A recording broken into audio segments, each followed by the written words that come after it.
Imagine waking up as a citizen of a nation you have never set foot in, holding a passport that unlocks visa-free travel to over 180 countries, bypassing years of legal bureaucracy and border control. For most people, citizenship is an accident of birth or the result of decades of integration, language exams, and relentless paperwork. But for the ultra-wealthy, it is simply an asset class. Welcome to the secretive world of citizenship by investment in golden visas, a multi-billion-dollar global industry where nation-states put their sovereignty on the market. From sun-soaked Caribbean islands to European capitals, governments have quietly traded passports and residency permits for cash, real estate, and government bonds. But how did access to the Western world become a luxury commodity? Who profits from this shadowy trade? And what happens when money buys immunity from the law?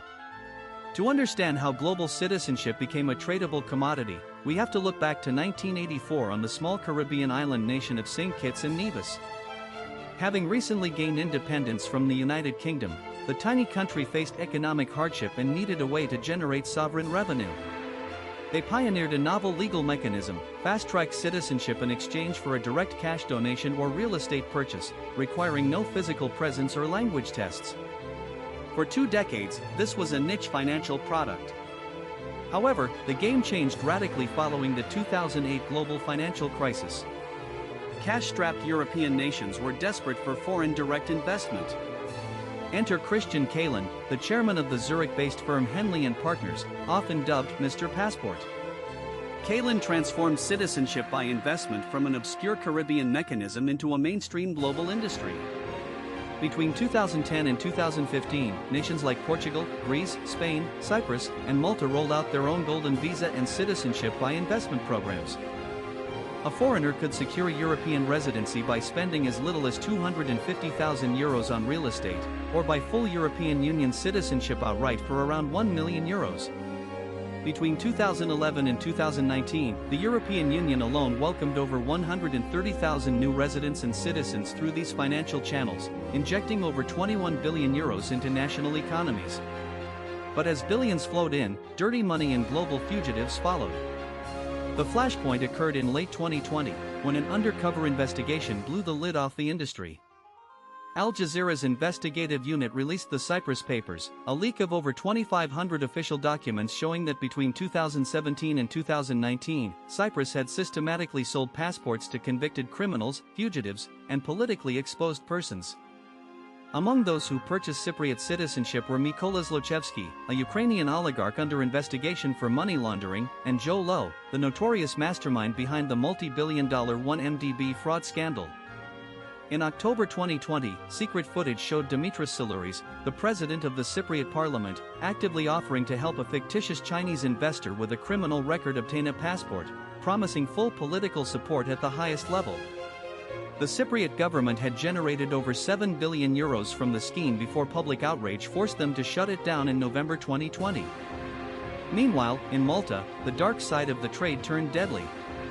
Maltese investigative journalist Daphne Caruana Galizia spent years exposing how the country's citizenship program was plagued by systemic corruption, alleging that senior government officials, including the Prime Minister's Chief of Staff Keith Schembri, took secret kickbacks from passport sales brokered by Henley & Partners.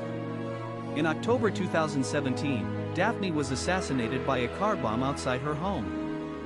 Her death triggered an international legal crisis and highlighted how the sale of European passports was undermining the rule of law across the continent. Malta had sold over 1,000 passports, generating hundreds of millions of euros, while granting EU-wide freedom of movement to individuals who had undergone virtually no legitimate background vetting. The core controversy surrounding golden visas lies in the tension between national sovereignty and global security.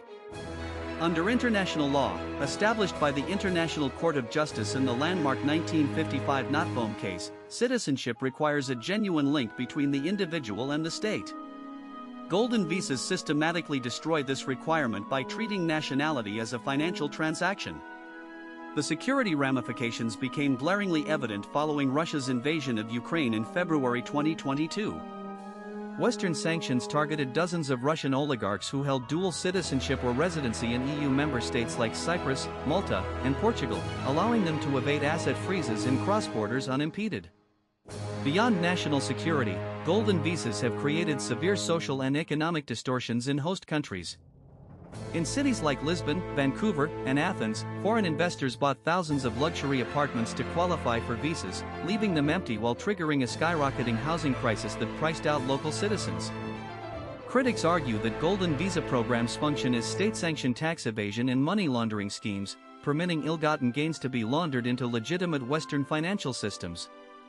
Conversely, defenders of these programs argue that small, developing nations rely on this capital for survival. For Saint Kitts or Dominica, passport sales can account for over 50% of total government revenue, funding climate resilience projects, hospitals, and infrastructure that local taxpayers could never afford. Today, the golden era of unvetted borderless mobility is coming to a dramatic end. Pressured by the European Commission, which launched legal infringement proceedings against member states, European nations are dismantling their programs. In late 2023, Portugal officially abolished its real estate path to golden visas, while Ireland shut down its immigrant investor program completely. Greece raised its minimum investment threshold in prime locations to €800,000 in 2024 to curb housing speculation. In March 2024, 5 Caribbean nations, including Saint Kitts and Nevis, Antigua and Barbuda, and Grenada, signed a historic memorandum of understanding under intense pressure from the United States and the EU. They agreed to double their minimum passport purchase price to $200,000, share financial intelligence, and eliminate secrecy loopholes.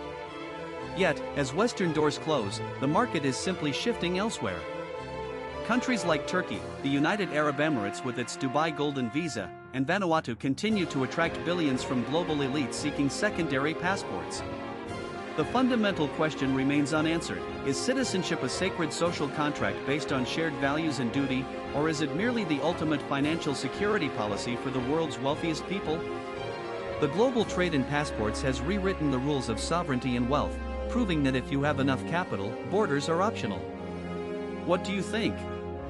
Should countries be allowed to sell citizenship, or should golden visas be banned globally? Let me know in the comments below. Don't forget to like, subscribe, and hit the notification bell for more deep dives into global finance and geopolitics.